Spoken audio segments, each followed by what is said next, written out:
अस्सलाम वालेकुम students, welcome to VU study 5। आज हम CS 304 ऑब्जेक्ट ओरिएंटेड प्रोग्रामिंग के most important and most repeated MCQs को देखेंगे और उनको एक्सप्लेन किया जाएगा आपको और उनके करेक्ट आंसर्स क्या हैं ये भी बताया जाएगा। तो आप लोगों ने वीडियो को फुल वॉच करना है फाइनल टर्म एग्जाम से पहले, क्योंकि इनमें बहुत से ऐसे MCQs हैं जो फाइनल टर्म में लाजमी रिपीट होते हैं।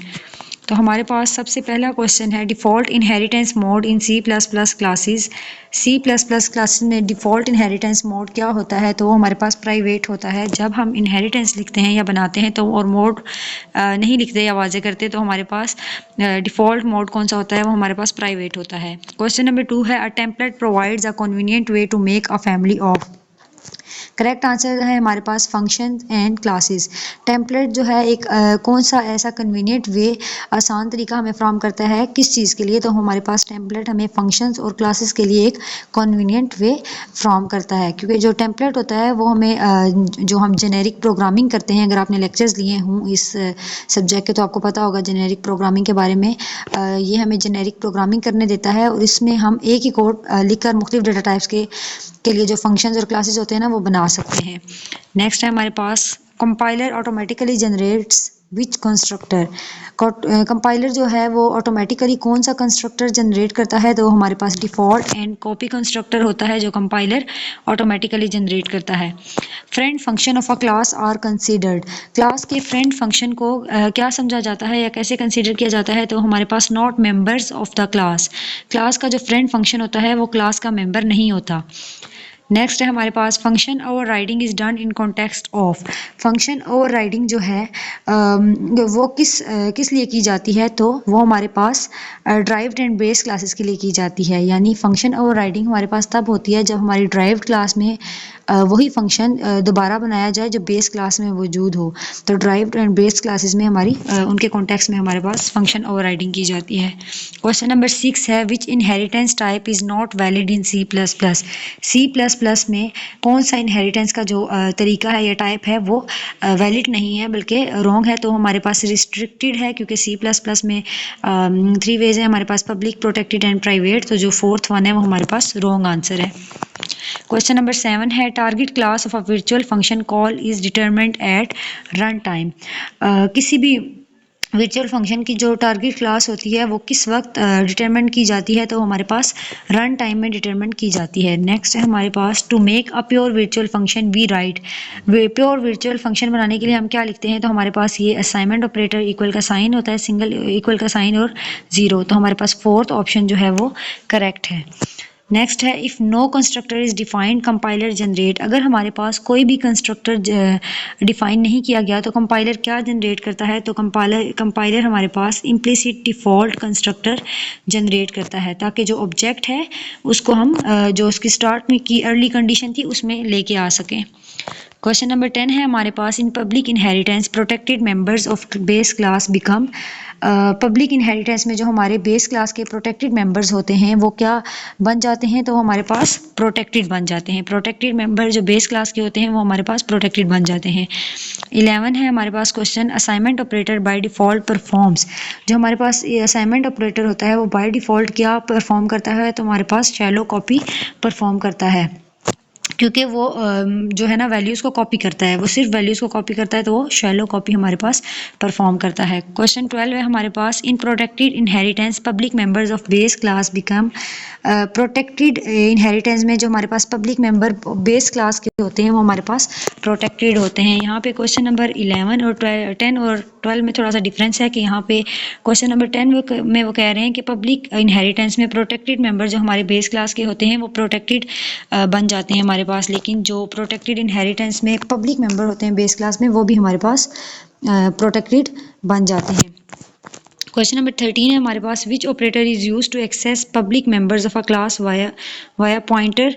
तो हमारे पास कौन सा ऑपरेटर इस्तेमाल होता है कि हम पॉइंटर के ज़रिए क्लास के जो पब्लिक मेंबर्स हैं उन्हें एक्सेस कर सकते हैं? तो हमारे पास ये एरो ऑपरेटर होता है, इसकी मदद से हम जो पॉइंटर के पब्लिक मेंबर्स हैं उन्हें एक्सेस कर सकते हैं। क्वेश्चन 14 है हमारे पास methodologies for reusable software related to generic programming.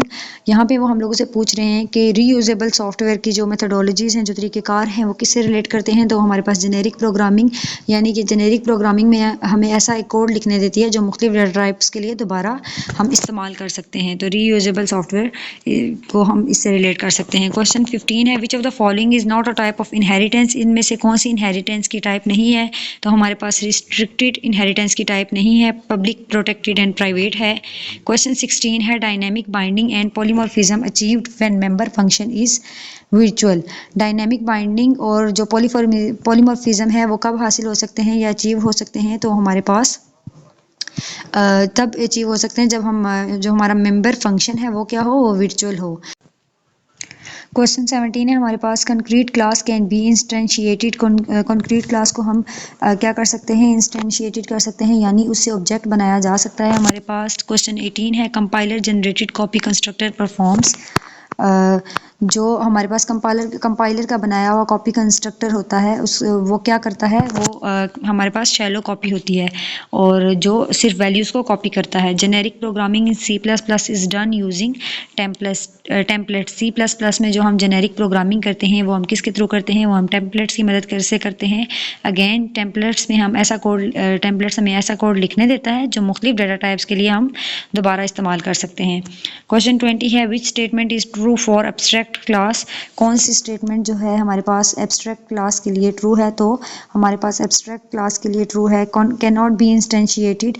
Abstract class हमारे पास इंस्टेंशिएटेड नहीं हो सकती, यानी इससे ऑब्जेक्ट नहीं बनाया जा सकता। जबकि यहाँ पे ऊपर आप लोगों के पास MCQs था एक, कंक्रीट क्लास क्या हो सकती है? तो हमारे पास उससे ऑब्जेक्ट बनाया जा सकता है, तो उसको इंस्टेंशिएटेड वो की जा सकती है। तो आप लोगों ने ये डिफरेंस भी याद रखना है।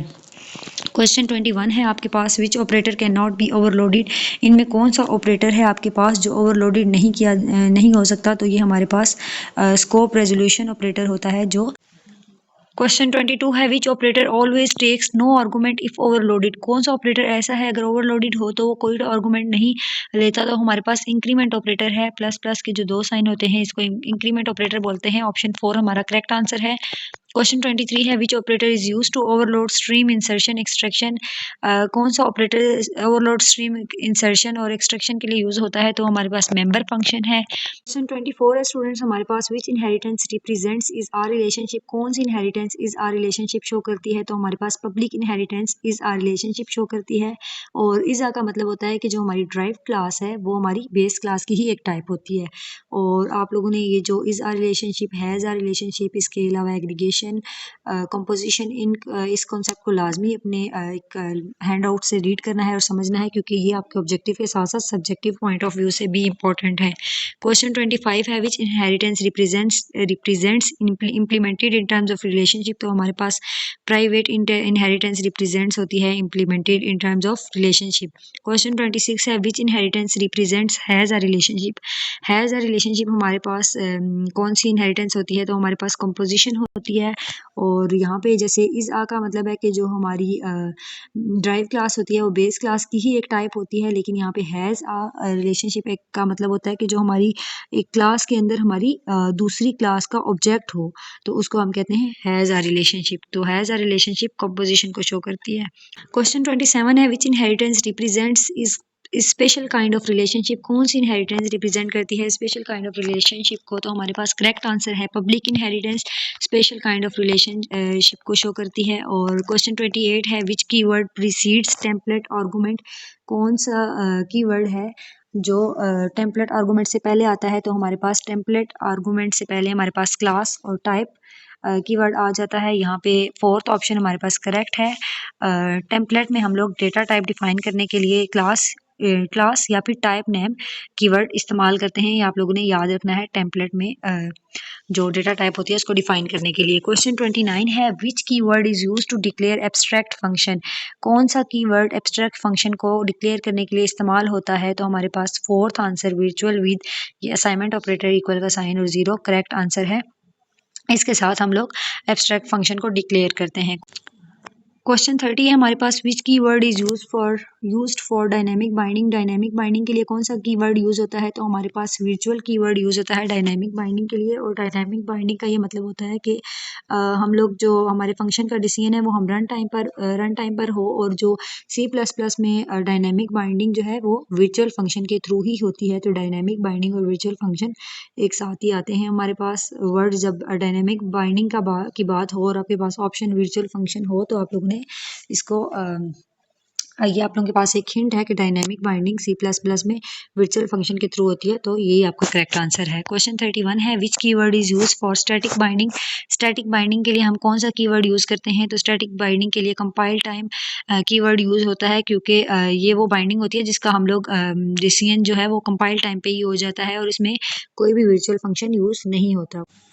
क्वेश्चन 32 है which keyword is use for encapsulation, encapsulation के लिए हमारे पास कौन सा कीवर्ड यूज होता है, तो इनकैप्सुलेशन के लिए हमारे पास क्लास कीवर्ड यूज होता है। Question 33 which keyword is use for composition, composition के लिए हमारे पास कौन सा कीवर्ड यूज होता है, तो हमारे पास हैज़ आ कीवर्ड कंपोजिशन के लिए यूज होता है, यानी कि हमारी, जैसे मैंने अगेन पहले भी ऊपर भी आपको बताया कि एक हमारी जो क्लास है उसके अंदर हमारी दूसरी क्लास का ऑब्जेक्ट हो तो उसको कंपोजिशन कहते हैं, हैज़ आ रिलेशनशिप शो करता है।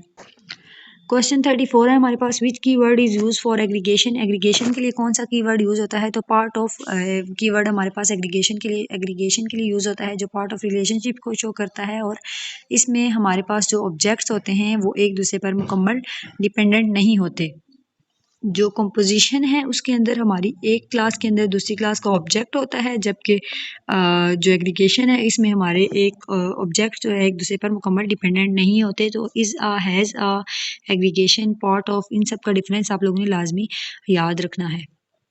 क्वेश्चन 35 है which keyword is used for specialization, specialization के लिए कौन सा कीवर्ड यूज होता है, तो स्पेशलाइजेशन में हमारे पास कीवर्ड यूज होता है replace base with child.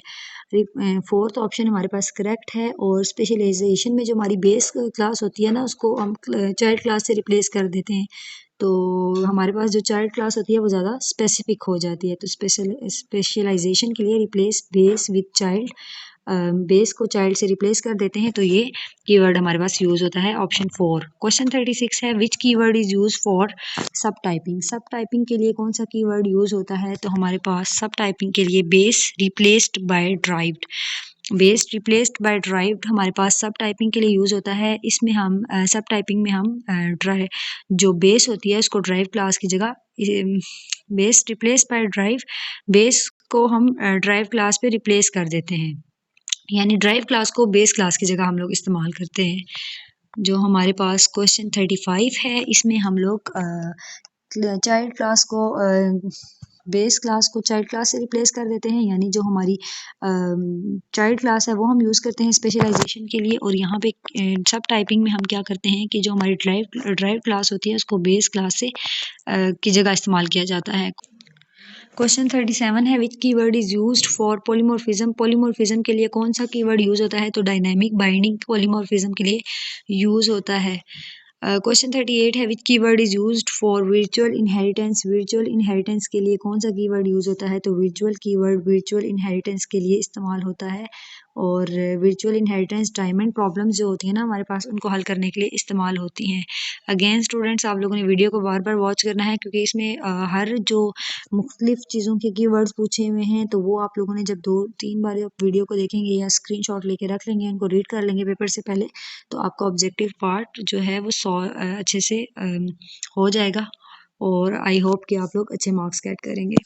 Question 39 है which keyword is used for multiple inheritance, multiple inheritance के लिए कौन सा कीवर्ड यूज होता है, तो मल्टीपल इनहेरिटेंस के लिए हमारे पास पब्लिक, प्रोटेक्टेड एंड प्रोवाइड, जो मल्टीपल के लिए हमारे पास तीनों इस्तेमाल होते हैं, तीनों इनहेरिटेंस हमारे पास मल्टीपल इनहेरिटेंस के लिए इस्तेमाल होती हैं। क्वेश्चन 40 है which keyword is used for constructor, कौन सा कीवर्ड जो है कंस्ट्रक्टर के लिए यूज होता है, तो हमारे पास same name as class, class के क्लास का नेम और कंस्ट्रक्टर का जो नेम होता है वो सेम होता है। रिमेंबर इट स्टूडेंट्स, कंस्ट्रक्टर और क्लास का नेम सेम होता है, और ये जब हम ऑब्जेक्ट बनाते हैं तो खुद बहुत कॉल हो जाता है।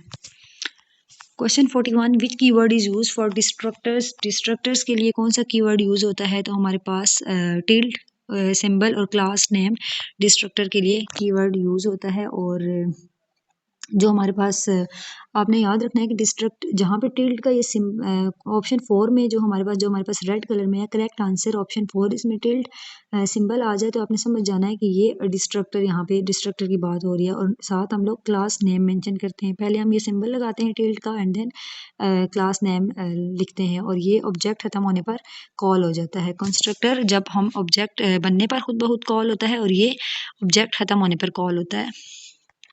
क्वेश्चन 42 है which keyword is use for copy constructor.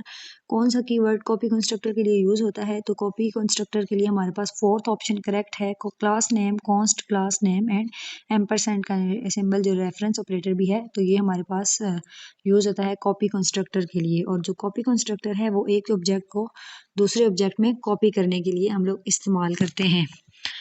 Question 43 है which keyword is used for assignment operator. Assignment operator के लिए कौन सा कीवर्ड यूज होता है? तो असाइनमेंट ऑपरेटर के लिए ये जो सिंगल इक्वल का साइन होता है, ये हमारे पास असाइनमेंट ऑपरेटर के लिए इस्तेमाल होता है। ये इक्वल का जो साइन होता है प्रोग्रामिंग में, वो डबल इक्वल, दो इक्वल के, ऐसे जो फोर्थ ऑप्शन में आपके पास दो इक्वल के साइन हो तो इक्वल का इक्वल टू उसको कहते हैं, और अगर सिंगल हो तो इसको असाइनमेंट ऑपरेटर कहते हैं। और असाइनमेंट ऑपरेटर ऑब्जेक्ट्स के दरमियान हमारी वैल्यू को असाइन करने के लिए हम लोग इस्तेमाल करते हैं। क्वेश्चन 44 है which keyword is used for subscript operator. Subscript operator के लिए कौन सा कीवर्ड यूज होता है? तो ऑप्शन 4 हमारे पास करेक्ट है, operator and then bracket close जो हमारे पास कीवर्ड है, ये हम यूज करते हैं। और कीवर्ड्स आप लोगों ने उनके जो जिस चीज़ के लिए यूज होते हैं वो आप लोगों ने लाजमी याद रखने हैं। क्वेश्चन 45 है which keyword is used for function template के लिए हम कौन सा कीवर्ड यूज करते हैं? तो template type name T, fourth option हमारे पास करेक्ट है, ये हम फंक्शन टेम्पलेट के लिए यूज करते हैं। और फंक्शन टेम्पलेट करते क्या है, वो जेनेरिक फंक्शंस को बनाने के लिए इस्तेमाल होते हैं। फंक्शन टेम्पलेट जेनेरिक फंक्शन को बनाने के लिए इस्तेमाल होते हैं। जैसे हमने स्टार्ट में भी टेम्पलेट्स और जेनेरिक प्रोग्रामिंग की बात की है, तो यहाँ पे भी वो फंक्शन टेम्पलेट की बात हो रही है, तो वो जेनेरिक फंक्शंस को बनाने के लिए इस्तेमाल होते हैं। और उसका कीवर्ड क्या यूज होता है? Template type name T. Question 46 है which keyword is used for class template. कौन सा कीवर्ड क्लास टेम्पलेट के लिए यूज होता है? तो आपने देखा होगा कि जहाँ टेम्पलेट की कीवर्ड्स की बात होगी, स्टार्ट में टेम्पलेट लिखा जाता है एंड देन अकॉर्डिंग टू जो जिस चीज़ के बारे में पूछ रहे हैं फिर उसका, तो आप लोगों ने याद रखना है कि फंक्शन टेम्पलेट का भी स्टार्ट टेम्पलेट से हुआ है, यानी पहले हमने टेम्पलेट लिखना है, और क्लास में भी। लेकिन नेक्स्ट ऑफ कोर्स जो भी आप लोगों से पूछ रहे हैं तो उसके अकॉर्डिंग फिर वो कोड या जो कीवर्ड है वो चेंज हो रहा है। तो क्लास टेम्पलेट में हम लोग class template and then class T, ये हमारे पास फोर्थ ऑप्शन हमारे पास करेक्ट है क्लास टेम्पलेट के लिए कीवर्ड। क्वेश्चन 47 है which keyword is used for specialization pattern. हमारे पास स्पेशलाइजेशन पैटर्न के लिए कौन सा कीवर्ड यूज़ होता है? तो हमारे पास पॉइंटर टाइप स्टैरिक की, यहाँ पे टी के साथ स्टैरिक की बात हो रही है, तो यहाँ पे वो कह रहे हैं कि कौन सा स्पेशलाइजेशन पैटर्न के लिए कौन सा कीवर्ड यूज़ होता है? तो पॉइंटर टाइप हमारे पास टेम्पलेट स्पेशलाइजेशन के लिए यूज़ होता है। क्वेश्चन 48 है which keyword is used for STL algorithm find. और ये एक फंक्शन की बात हो रही है फाइंड, तो यहाँ पे पूछ रहे हैं कि जो हमारे पास STL एल्गोरिदम फाइंड है वो उसके लिए कौन सा कीवर्ड हम यूज़ करते हैं? तो हम उसके लिए आइटरेटर कीवर्ड जो हमारे पास है वो हम यूज़ करते हैं, यानी हमारा जो फाइंड फंक्शन है वो आइटरेटर के ज़रिए हमारे जो एलिमेंट्स होते हैं ना उनको सर्च करता है। क्वेश्चन 49 है which keyword is used for vector size. Vector size के लिए हम कौन सा कीवर्ड यूज करते हैं? तो हमारे पास साइज और ब्रैकेट्स, ये हमारे पास फोर्थ ऑप्शन करेक्ट है, ये वेक्टर साइज के लिए हम यूज करते हैं। और वेक्टर साइज में मौजूद जो हमारे वेक्टर जो है साइज, जो हमारे पास कीवर्ड है वो किसी भी वेक्टर के अंदर जो हमारे एलिमेंट्स होते हैं वो उनकी तादाद बताता है कि वो हमारे पास कितने हैं। क्वेश्चन 50 है हमारे पास which keyword is used for vector push back. कौन सा कीवर्ड वेक्टर पुश बैक के लिए यूज होता है? तो हमारे पास इंसर्ट एट एंड है, यानी जो पुश बैक होता है ना हमारे पास वेक्टर पुश बैक, ये क्या करता है कि जो हमारे एलिमेंट्स होते हैं इनको एंड पर इंसर्ट कर देता है। क्वेश्चन 50 है which of the following is the best approach to implement generic algorithms with minimum coding lines. यहाँ पे हमारे हमसे वो पूछ रहे हैं कि जेनेरिक इनमें से कौन सी बेस्ट अप्रोच है इम्प्लीमेंट करने के लिए, जेनेरिक एल्गोरिदम्स को इम्प्लीमेंट करने के लिए, और उसके साथ हम लोग की जो कोड की लाइंस हों वो कम से कम हो। तो हमारे पास टेम्पलेट बेस्ट अप्रोच है जेनेरिक एल्गोरिदम के लिए, जेनेरिक प्रोग्रामिंग के लिए भी हमारे पास टेम्पलेट बेस्ट अप्रोच है। क्वेश्चन 52 है क्लास टेम्पलेट इन C++ mainly provides. Class template C++ में हमारे पास का उसका मेनली क्या प्रोवाइड करता है या मेन उसका गोल क्या होता है, तो हमारे पास फैसिलिटेट्स री यूज़ ऑफ कोड। वो हमें जो कोड का री यूज़ होता है क्लास टेम्पलेट में उसको री यूज़ करने में, ताकि हम अपने कोड को री यूज़ कर सकें, इस चीज़ को आसान बनाता है, ईजी बनाता है हमारे पास क्लास टेम्पलेट। क्वेश्चन 53 है templates automatically create different variant of functions. Template कब जो है जो डिफरेंट वेरिएंट्स ऑफ फंक्शन होते हैं उनको ऑटोमेटिकली क्रिएट कर देते हैं, तो वो at compile time template different variant of functions को क्रिएट करते हैं। क्वेश्चन 54 है when base and derived class have same member function name to call specific one we use.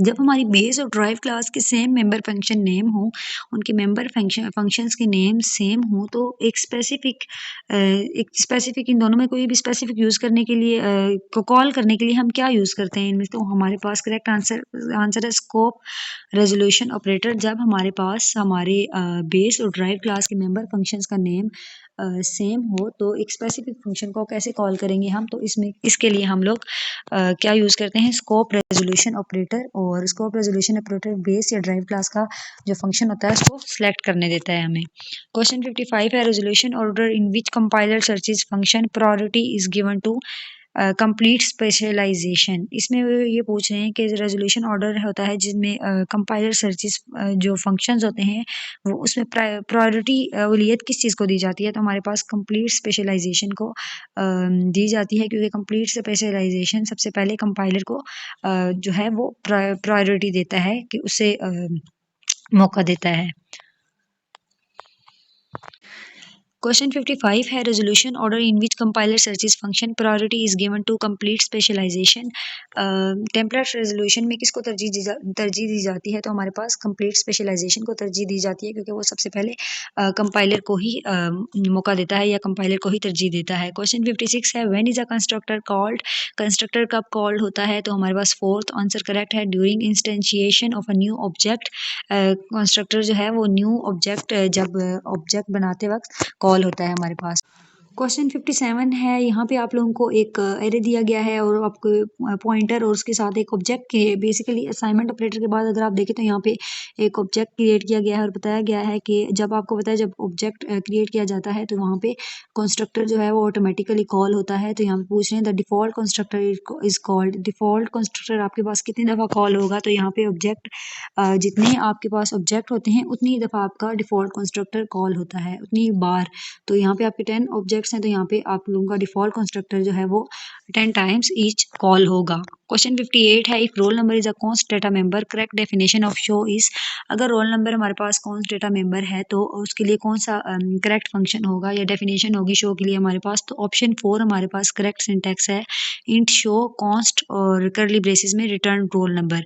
तो ये आप लोगों ने सिंटैक्स भी याद रखना है कि अगर रोल नंबर की जगह कोई और वो यूज़ करें वर्ड, तो आप लोगों को मुश्किल ना हो, बल्कि सिंटैक्स याद हो तो आप उसको जस्ट उसमें रिप्लेस कर दो।